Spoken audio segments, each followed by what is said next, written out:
Si se sabe que para la viga extruida mostrada en la figura, entonces fíjese que es extruida porque es un rectángulo, esa es la sección transversal, ¿no? Un rectángulo y dentro de ese rectángulo hay un orificio. El esfuerzo permisible es de 120 megapascales en tensión y 150 megapascales en compresión. Esos son los esfuerzos permisibles.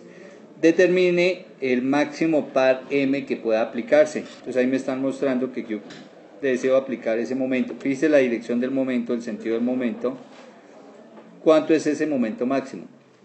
Entonces recuerde que la ecuación para calcular los esfuerzos normales en una viga es mc sobre i.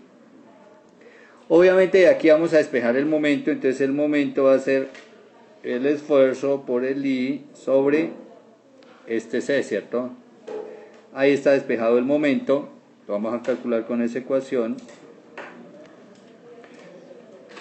Entonces necesitamos hallar, como me dan el esfuerzo el esfuerzo permisible, el c, pues cuando ya tenga el eje neutro voy a tener el c, el i, el momento de inercia. Entonces el primer paso, pues hallar el eje neutro de la sección transversal. Entonces ahí está nuestra sección transversal, determinemos el eje neutro. Entonces lo primero va a ser colocar la referencia, ¿cierto? Entonces la referencia voy a colocar acá mi eje X y exactamente aquí en el centro mi eje Y. Y voy a calcular el Y trazo, el centroide de la sección transversal, pero con respecto a la altura. Voy a buscarlo. Recuerde que ese Y trazo, ¿cómo se calcula? La sumatoria de las áreas por el Y barra minúscula sobre la sumatoria de las áreas. Y entonces vamos a hacer la tablita. Entonces voy a hacer aquí en esta parte la tablita para hacer esos cálculos. Bueno, esa es la tabla que utilizamos para hallar el centroide, la posición del centroide. Entonces, ¿cuántas figuras vamos a tomar? Dos figuras. Pero fíjese que una sí tiene masa y la otra no tiene masa. Por el contrario, es un agujero que le quité ahí. Entonces lo que se hace acá es, el área de la figura 1, pues es el rectángulo de toda la figura, ¿cierto? Que es 150 por 250. ¿Cuánto nos da esa área? 150 por 250. 37.500. Eso está en milímetros cuadrados, ¿no? El Y trazo de esa figura, que es el rectángulo. ¿Dónde queda el Y de un rectángulo? En la mitad, ¿cierto? O sea, a 125 milímetros.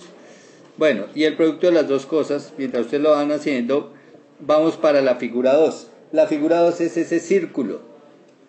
Ese círculo, el área la voy a colocar negativa.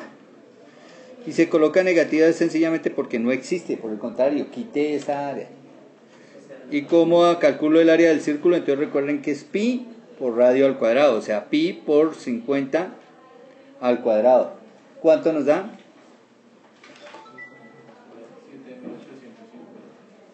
7.850. Bueno, ¿y el centroide? ¿Dónde estará el centroide de ese ojo?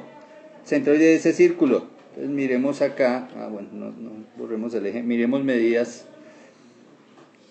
Hasta acá hay 125, ¿cierto? ¿Y cuánto tiene de radio? 50. O sea que ¿cuánto hay? ¿Cuánto es esta distancia, Meche? Entonces esa distancia son los 125 menos los 50, que nos da 75, ¿sí? Y ahora sí, ¿cuánto nos da esos productos? El primero de arriba les dio. Listo. ¿Y el de abajo nos dio? Listo. ¿Cuánto me dio la suma de las áreas? Entonces ahí tienen que restar, ¿no? 37.500 menos 7.800.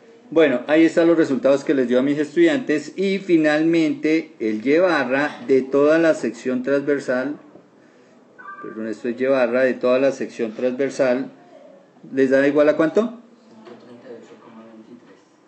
138,23 milímetros. Ahí está el trabajo también con las unidades.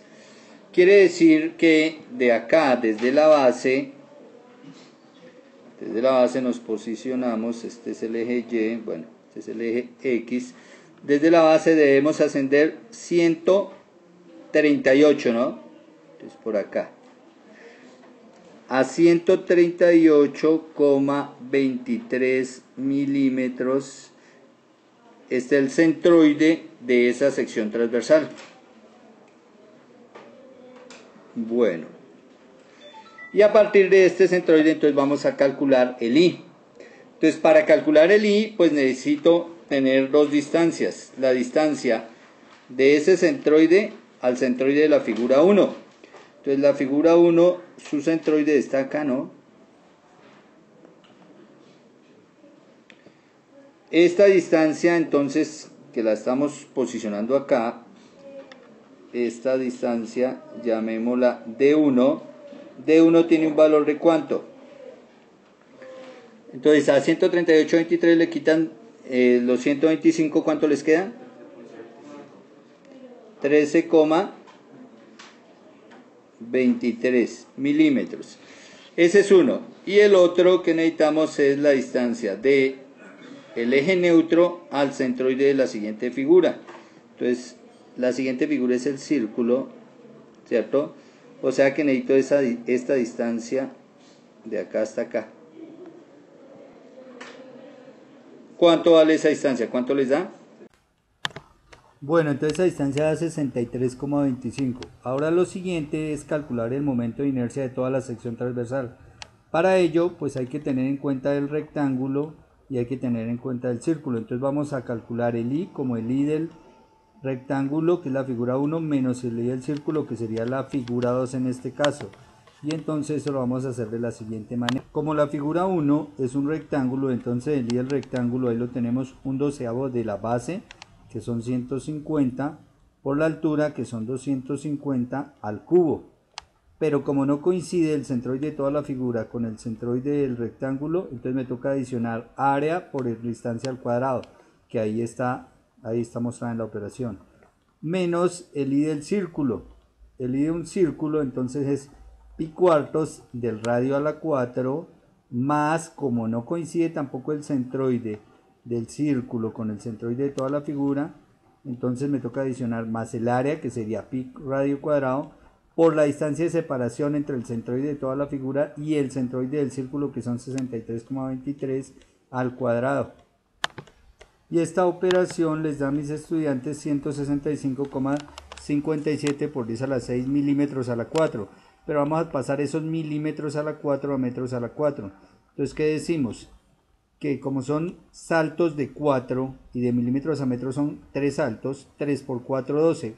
O sea, 10 a la 12 milímetros a la 4 equivalen a 1 metro a la 4. Bueno, procedemos a hacer las cancelaciones ahí. 3 milímetros a la 4 y metros a la 4. Y luego de hacer esas cancelaciones, entonces ya nos va a quedar abajo 10 a la 12, arriba 10 a la 6. Entonces, ¿qué nos va a quedar? 165,57 por 10 a la menos 6 y metros a la 4. Bueno, una vez que tenemos esto, entonces ya ahora sí podemos calcular el esfuerzo, el momento. Recuerde que el momento va a ser el momento de inercia por el esfuerzo sobre el C. Y arriba me dan que el esfuerzo permisible son 120 megapascales en la parte de tensión y 150 en la parte de compresión. Entonces voy a calcular los dos esfuerzos, los dos momentos a partir de los dos esfuerzos, a partir del esfuerzo de tensión y de compresión. Entonces ahí está, hemos puesto con 120 y con 150, arriba para tensión, abajo para compresión. Lo único que nos falta son colocar los valores de C, ¿no? Porque eso va sobre C. Entonces recuerde que el C es de la distancia desde el eje neutro hasta el punto más extremo. El punto más extremo que está en tensión o el punto más extremo que está en compresión, según lo que yo esté trabajando. El punto más extremo en tensión, pues en tensión queda la parte superior de la viga, allá esa parte superior. Y esa distancia desde el eje neutro hasta esa parte superior de la viga, pues va a ser los 250 menos los 138,25. Luego esa operación le da a mis estudiantes en la calculadora. A ver, miremos cuánto da. les da 0,111 ya pasado a metros. Está en milímetros, al pasarlo a metros, entonces les da 0,1175, bueno, 11,175 metros. Y al calcular el esfuerzo, el momento, entonces da 177,79 kN/m. Ese es por el lado de la tensión. Y por el lado de la compresión, entonces ahora nos vamos a buscar el C para el valor de la compresión. Entonces ese C para la compresión, entonces es la distancia del eje neutro al punto de abajo, porque los puntos de abajo, los que estamos marcando en rojo, son los que quedan en compresión. Entonces, pues sencillamente esa es la distancia de la base al eje neutro, que son 138 milímetros, o sea 0,13823 metros. Y el momento de acá nos da, al hacer estas operaciones, el momento les da a mis estudiantes, a ver, les da 179,66 kN. Listo, ya tenemos los dos momentos. Debemos escoger uno de los dos porque me dicen que calcule el momento máximo, determine el máximo momento M que pueda aplicarse. Entonces, ¿cuál vamos a escoger y bajo qué criterio? Pues obviamente vamos a escoger el más pequeño, porque el más pequeño lleva al límite, en este caso al límite de tensión a mi viga, pero no sobrepasa el esfuerzo de compresión. Si cogiéramos el de compresión, querría decir que el de tensión no aguantaba.